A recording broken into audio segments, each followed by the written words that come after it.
Welcome to my brief intro on how to use Pixlr. Pixlr.com is a website where you can create graphics from scratch or edit your own photos, and I'll be reviewing some of the photo editing features. We're used to using Instagram to filter our photos, but Pixlr can offer you a lot more customization and enhance the images that you use for projects. When you go to Pixlr.com, you can choose between Pixlr Editor and Pixlr Express.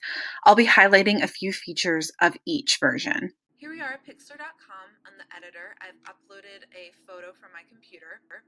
There's a toolbar on the left-hand side similar to Microsoft Paint where you can do things like add text or use the paintbrush tool. Under adjustment, this is where that you can very easily filter your photo, similar like Instagram filters to your liking. There's also some preset things like sepia or old photo, and under filter there's a lot of really fun options here you can play with as well. I'm also going to show you guys Pixlr Express. I've opened the same image from my computer, and as you can see there's a lot less bells and whistles here, but this is still a really great tool to use. Under effects there's some preset filters, not as many as editor, but they still have some good ones.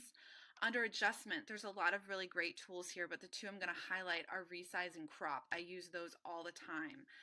It's very helpful to just resize to scale, and using crop to just zoom in on certain aspects of the image that you want to highlight. This has been a brief introduction in Pixlr. There is so much more that you can do with this app, and I hope that you use it to your advantage.